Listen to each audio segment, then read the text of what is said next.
Hello and welcome back to the channel. I am here today to bring you a commentary video of a recent score run that I got, kind of talk a bit about what I've been doing in Touhou lately and just about DDC in general. So for those who don't know, I have recently picked up double dealing character scoring again, Lunatic mode SakuyaB.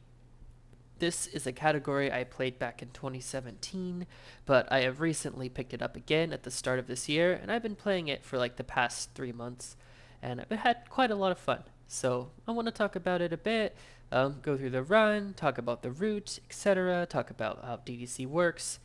Uh, yeah, I'm also going to be playing this on World Cup, which is coming in June. Well, my match specifically, but we're in World Cup season right now, so there's matches happening every weekend. So honestly, I'd recommend just checking out the World Cup in general. See on you can see on Maribel's website what the schedule is.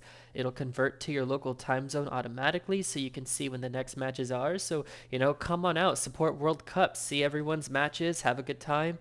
We're in World Cup season right now. We've had a lot of hype runs already, and we're going to continue to have a lot of hype runs throughout the season. World Cup is going to be lasting all throughout June, the rest of May, and all the way up until July 16th, I believe. So we're definitely in that fun season. So I'm going to go ahead and just start off stage 1. So this game is not unlike a lot of the other Touhou games where you want to build up your point item value in the early game and then start cashing in on the late game. And most of the PIV that you get point item value is done through bombing. SakuyaB herself just has a really absurd bomb, which does no damage, which is a good thing, by the way. But it just clears, it freezes and then clears all the bullets on the screen. It allows you to graze them, and it also just turns them into green items, which is what we call like the cancel bullets, the PIV items. And yeah, so the first milk that you're going to see is on Cherno. And you see there's a lot of bullets on screen, so a lot to graze. A lot of timing is required to make sure that you optimize the amount of bullets that you can clear and graze, which is when Cherno does her movement, you bomb a little bit after she does her movement. And I'm getting a bit of lag. That's probably because I'm not playing in full screen. I'm recording this in windowed mode just to make it easier on myself. But I hope it doesn't show up in the recording, so it should be fine there. I did a bit of a graze on Cherno right there. That's a backup strategy that I have for if she has bad boss movement RNG. One of the things in this game that is really prevalent is that when you're doing bomb milks for the non-spells, the boss movement is really important because you could lose hundreds and thousands, especially in the case of SakuyaB. You can lose a lot of point item value on the bosses if they have really bad movement, if they're really close to the sides of the screen. You always want the bosses to be as central in the screen as possible. I also did a 2.0 on the stage with the suicide in order to get back bombs for SakuyaB Midnon, as well as get an extra life piece, which is required for an extra SakuyaB milk, which we'll see going forward. And DDC, the first two stages are basically about cycling. Cycling is basically going through getting as many bonuses as possible in order to get through the cycle of resources that you gain. As you know, whenever you get smaller bonuses, you'll get bomb pieces, and when you get 2.0s, you'll get life pieces. However, in the earlier game, you're not going to be getting as many 2.0s until the later half of stage 2. So the cycling comes in the sense that you'll get extra bomb pieces, and then every 5th bomb piece will be a life piece. So it's basically about optimizing the amount of resources you can get, and it's very important. DDC, you see it in multiple categories, not just Lunatic SakuyaB. So yeah, main focus is just cycling, bombing on Cherno, getting the grazes done on Wakizaki's first spell. My goal is usually to get around like 41, 42k PIV. 43k is possible, but I don't get that very often, and it requires good Cherno movement RNG as well. Like optimal movement RNG.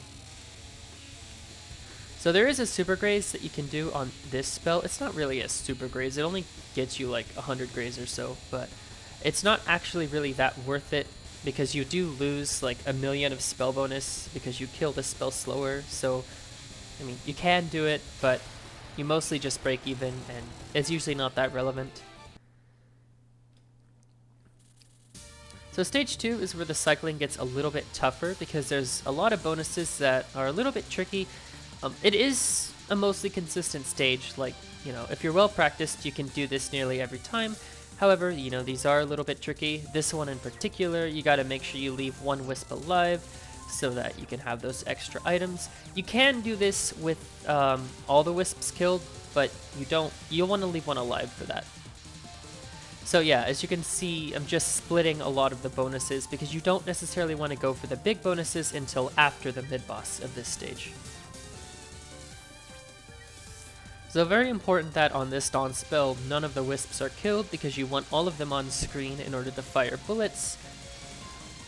So yeah, this is just another good example of SakuyaB's bomb, freezing the bullets, and then allowing more bullets on screen to fire to get more graze, and then canceling all of the bullets on screen into those green items, which is giving thousands and thousands of PIV, which is very vital.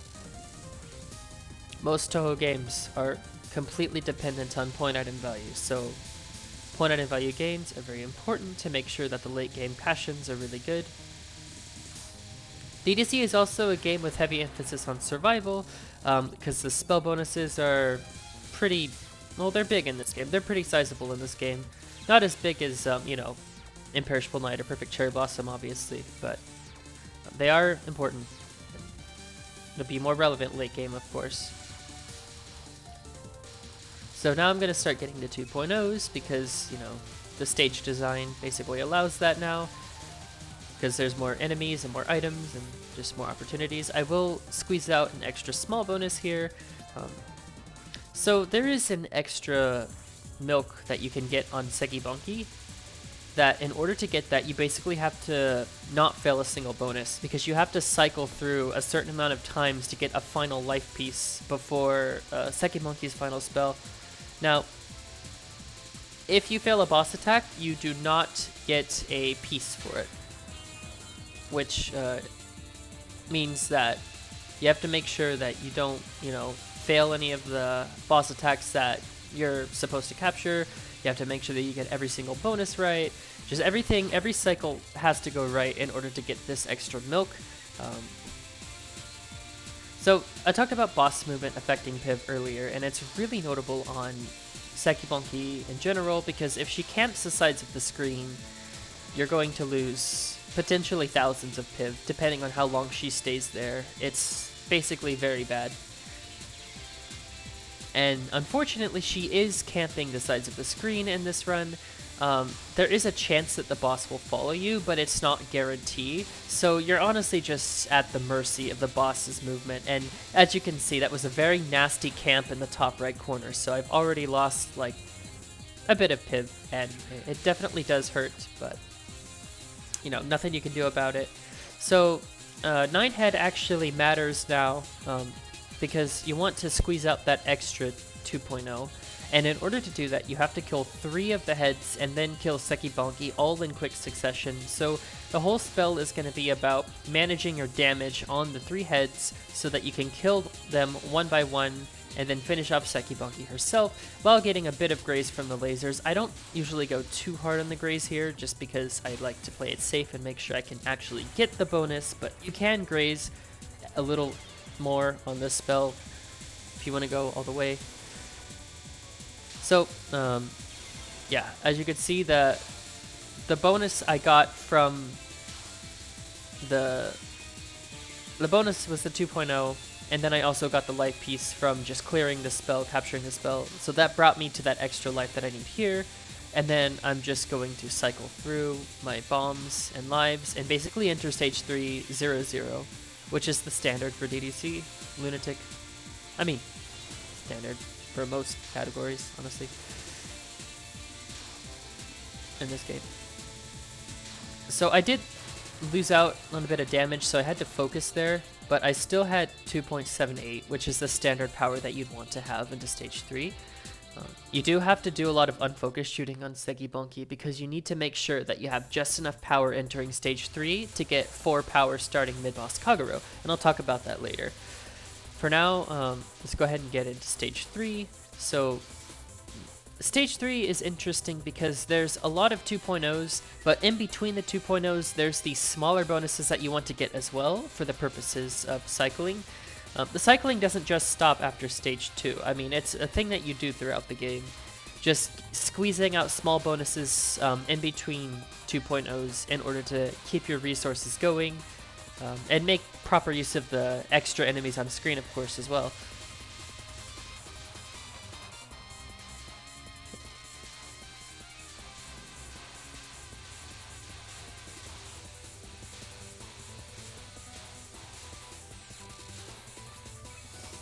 So on Kagero, it is very important to kill this non-spell as fast as possible. However, you also have to consider that the randomness of this non-spell means you might get pushed away from the center. You just try your best, hope for good RNG, try to kill this spell as fast as possible as well. You do an intentional suicide on here. And basically, the faster you kill Kagero, the more wisps spawn after Kagero, which is very important. Because with your Piv at this point, losing out on a single wisp can be losing like a million or two, so it is important.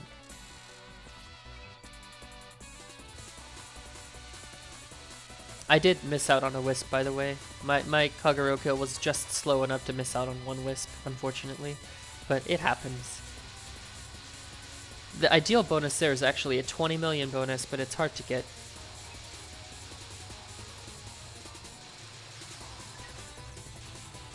So there is a bomb here, which gets you Piv, clears out the screen, and allows you mobility in order to get another smaller bonus.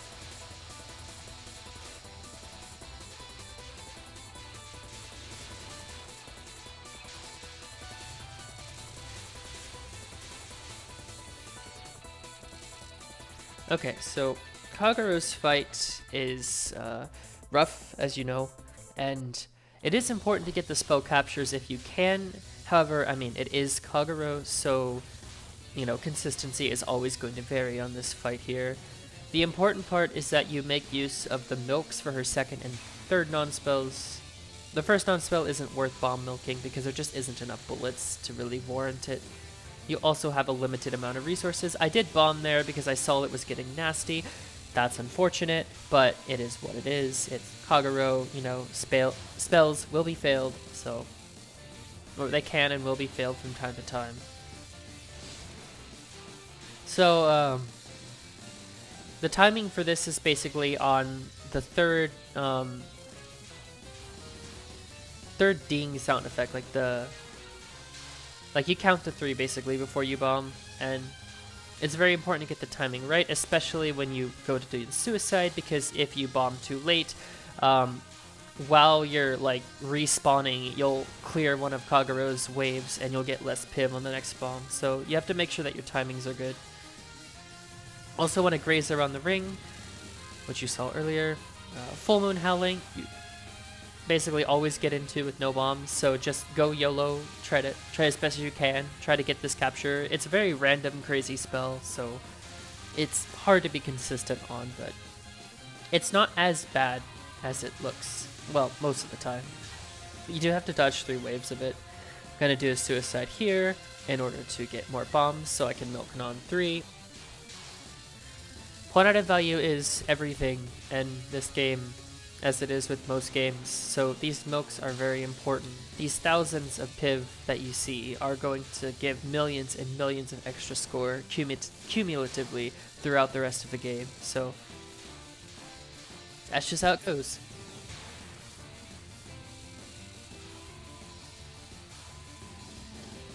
So High Speed Pounce is a very important spell card to capture because the beginning of stage 4 starts with an intentional suicide in order to squeeze out a 2.0. So if you fail this spell, you lose out on a 2.0, and that is a big loss, as well as losing the spell bonus, so this is a very important spell card to capture. So I'm gonna go ahead and position myself for that 2.0. And one of the things I really like about this run is that compared to most of runs I've done, this run is actually really clean. I only messed up one of the bonuses out of all the bonuses, and it's in this stage, and I'll talk about it later. But overall, this run is really clean, and I'm really happy with it. So here's a smaller bonus, a cycle bonus, if you will. So right here, it's important to try to get all the enemies. I did gray a point item, which is unfortunate, so it did not go into the bonus. So this part is one of the harder parts in the game because these blue kunai are very random, and so you'll need to kind of sight read them before doing your bombs. So basically you want to get 3 2.0s out of this section, and you'll have to readjust yourself sometimes if the kunais give bad RNG, which they kind of did on that wave. I'm really surprised I actually managed to get that 2.0 there, but I'm not complaining, obviously. So we're about to approach Benben, and Benben is a huge milk in this game. Specifically her second non-spell. The first non-spell isn't really notable at all in scoring. You just want to kill it as fast as possible while misdirecting the notes to make that possible. So this is a big milk. It gives a lot of piv. You want to make sure that you're grazing the notes as well in the spiral, and I do a little spiral movement here before going back into the bomb. So this is the hardest part in the game, in my opinion, because the spawn positions of these enemies is very, very random, so it is a very volatile section. It is very, very hard to describe in words how to actually do it, because this section is extremely gut feeling based. It's a very instinctual section, is the best way I could describe it. But basically it just involves watching the enemies as they're spawning on screen, because you can see them rising in the background, and then making movements based on their positions. This section here is a little bit tricky because it requires dodging through these rice bullets, so it's always a little bit weird, but it is just what you have to do. 2 bombs here to get 2 2.0s. Alright, so if you get every bonus correctly, you can actually get an extra Yatsuhashi milk. Unfortunately, I did get a 1.6 on the stage, so I wasn't able to get the milk for this boss. It's really hard to do because it basically requires every bonus right before Yatsuhashi. Anyway, I'm just gonna do the quote-unquote standard Yatsuhashi route, which is basically 1 bomb on non-1 and then 4 bombs on non-3. You can suicide on that non-spell if you want 4 power at Requiem, but I don't like doing that because it requires 3 power Echo Chamber, and it also means if you die on Echo Chamber, you lose 3 or 4 bombs, and I hate doing that. So I just go for the 3 power Requiem, which is still cursed, but it is what it is. This first spell is just spin around. I have nothing insightful to say about it. Spin around, graze, kill it. It's a breather.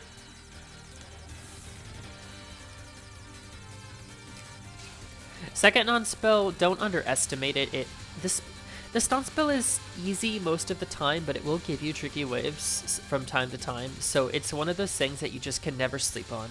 And it is important to capture it because you don't want to go into Echo Chamber with 3 power or with less, or you just don't want to die. You don't want to die on it. And you don't want to fail Echo Chamber either. The further you get into the game, the more the spell bonuses matter. So, failing Echo Chamber is like 13, 14 mil lost, which is quite a lot in DDC.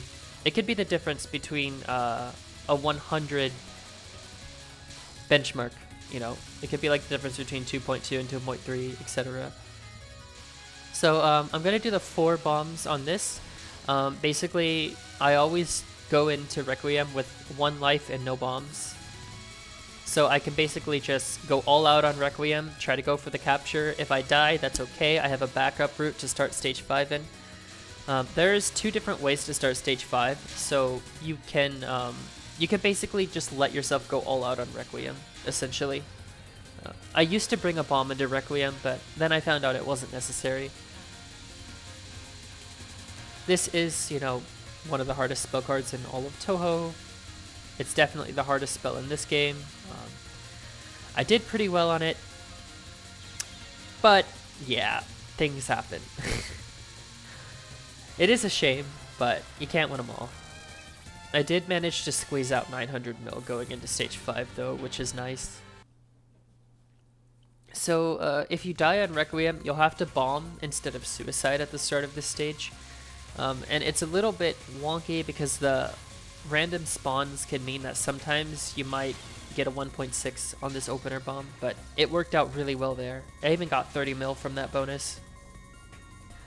So stage 5 is all about directing these yin-yangs and manipulating enemies in order to get unique 2.0s. Because I had to bomb the opener, I have to do an alternate route on this section as well, where I basically only bomb once and then gorilla dodge that right there. But it's not that dense, so it's not really that hard to pull off. It's just something you have to do. Normally you would bomb twice on there after suiciding on the opener. So another planned suicide here. Just want to, you know, kill those top wisps, suicide, and then finish off the other wisps. The death wave will kill the wisps on the left.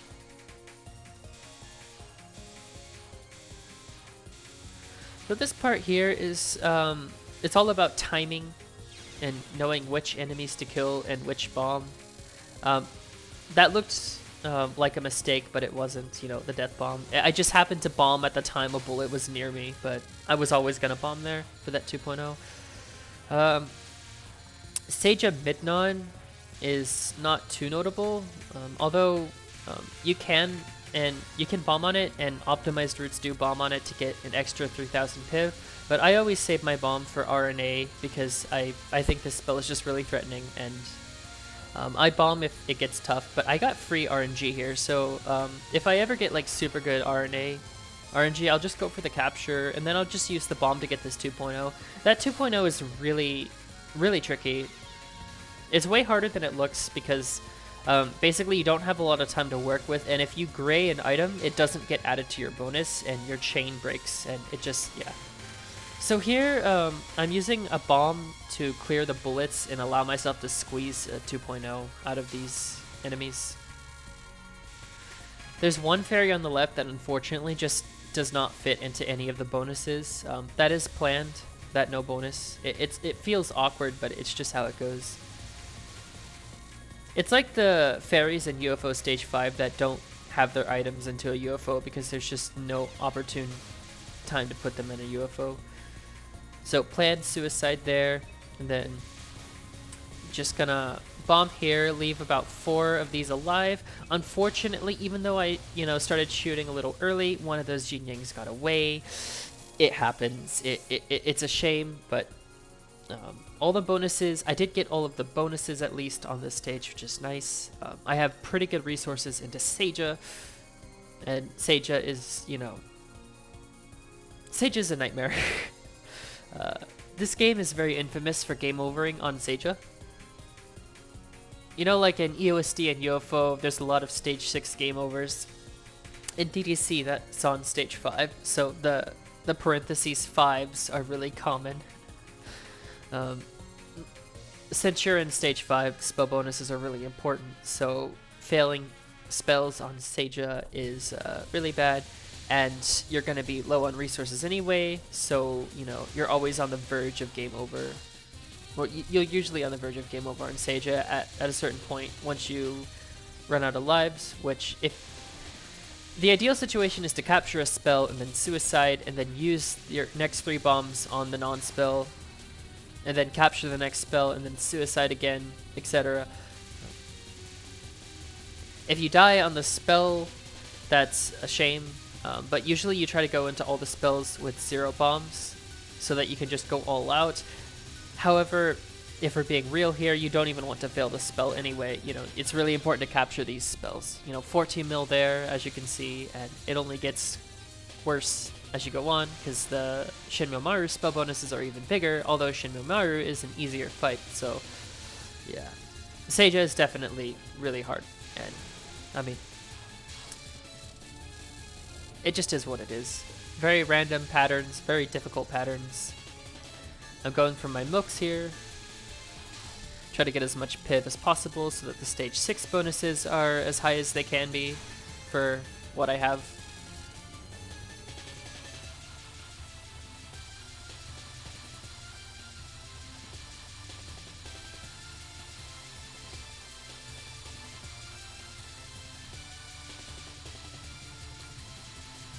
So I did decide not to suicide on this non-spell simply because the pace going into the boss was like well more than enough to get 2.3, and my PB at the time was 2.29, so I figured I might as well just keep this life into the last 2 spells. The milk on the last non isn't as valuable as the other 2 nons, so if you're gonna skip any milk on Seija, it should be non 3. And I am actually kind of glad I did that, because unfortunately, Dreambow went a little crazy, although to be fair, my read here was just really wrong. I should have just gone to the right of those bullets, but I kept trying to like flee to the left. I would have game over there if I had tried to milk non-3, so, you know, I did go for the capture on this spell, though. I had considered bombing it, but like I said, losing spell bonuses late game is just really bad for your score, so it's common to just have no lives left on Seija and just being on the verge of game over. I do have like 4 bombs in stock now, which is really awkward, and it's not something I've ever actually had going into stage 6, so I had to like adjust my route a little bit in order to account for that. But you'll see what I did when stage 6 starts. So I did get the change air brave capture, which is really nice, and I'm going to have 1.62 going into stage 6.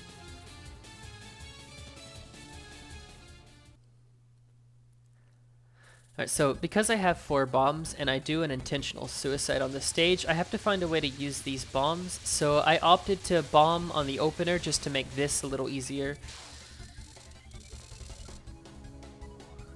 And I also bombed on here for the sake of getting extra point item value. So this is basically me milking this instead of milking Seija on 3. I'm basically just doing my milks at a later time. I unfortunately have this bomb which has no usage, so it will just be forgotten about. It will be discarded because, you know, I just can't fit it into my route. The rest of the stage is pretty standard. I go back on route, I get all the 2.0s. I mean, every bonus that you get into this stage, or every bonus you get in this stage is a 2.0. Except for the one that you get on Seija mid-boss non 1, which obviously is not going to be a 2.0, but every stage bonus is 2.0.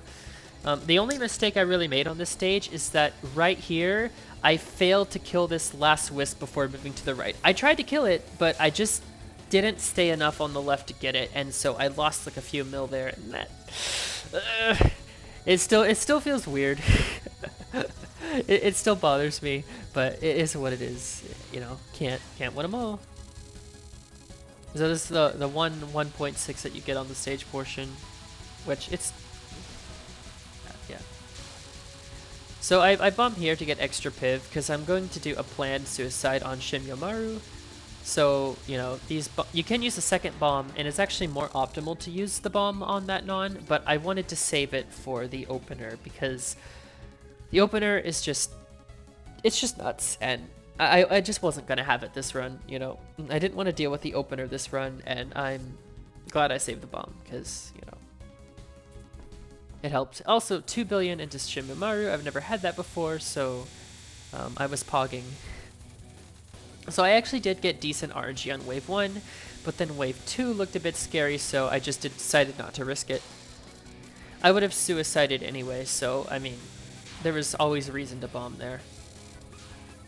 So Shinmyo Maru is very important to make sure that all the spells are captured each spell bonus starts off at 24 million. So, you know, if you fail spells on this fight, you're losing lots of millions, and it's just very bad for your score. So I'm gonna do a planned death here. Because Shinmyo Maru drops so many items, it is actually possible to get a 2.0 with the power items that spawn from your death. So there is a planned 2.0 there, and then after that, it's just no miss, no bomb for the rest of the fight, basically. Just making sure that you get all the spell bonuses right, and just try to finish with as many resources as possible for that juicy clear bonus, which isn't really that high on Lunatic mode specifically. The clear bonus is more relevant on, like, you know, the lower difficulties where you'll have more resources because of the PIV cap, but it still matters. It always matters. Each life is worth 10 million and each bomb is worth 3 million.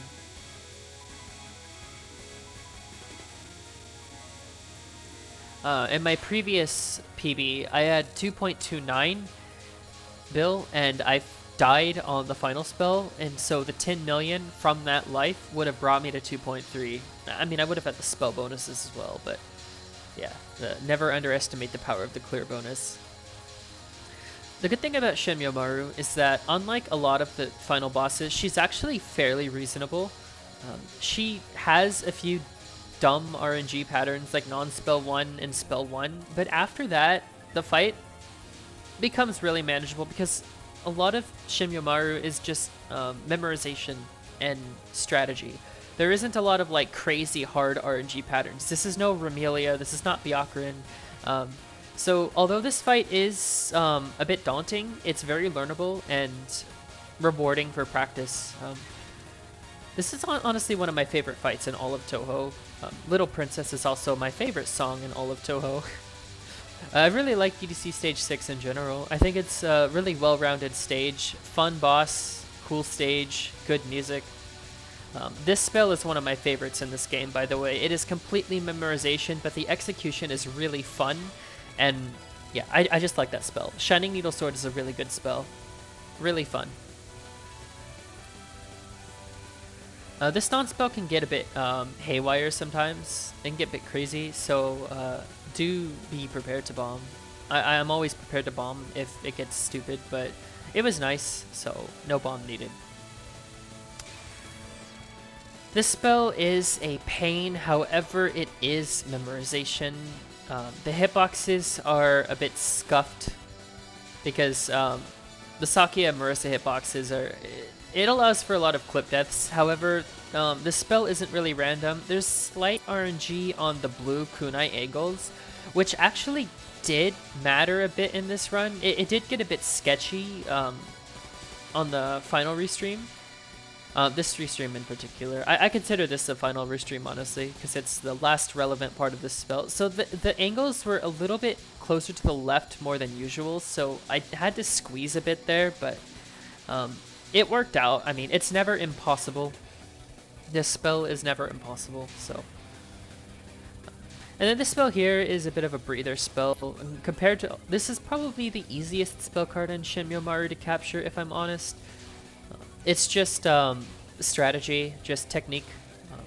Just start, stop, you know. Just stop these bullets from moving, and then like on wave 9 or 10, you can just stop managing these because you'll do enough damage to end the spell. And then you've got the final spell, which compared to most Touhou final spells, this is one of the more tame ones. However, it does give weird waves sometimes because the problem with this spell is the green orbs, because they're random. The yellow orbs are aimed and the blue orbs follow a formation, but the green orbs are random, so they disrupt the formation and they can interfere with your dodging. So you have to read ahead and look to see what the green bullets are doing as to not get walled. This is a skill issue spell. I mean, there's always like a way out, but sometimes it can just be really mean. You know, it's just how it is.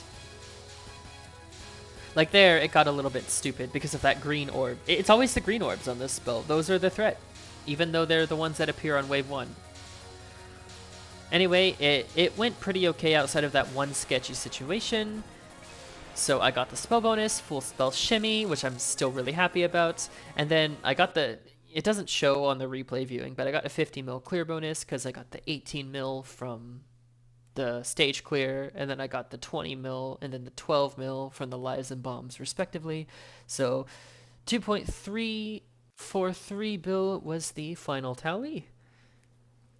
And yeah, that's the run. So if you'd like to see more of this, I do regularly stream this category on Twitch, and I just in general recommend checking out Touhou World Cup because it's a really hype event and there's a lot of cool stuff going on and there's going to be new matches every week. So keep up to date with that. I'll link Maribel's website in the description as well. And yeah, thanks for watching and enjoy Touhou World Cup.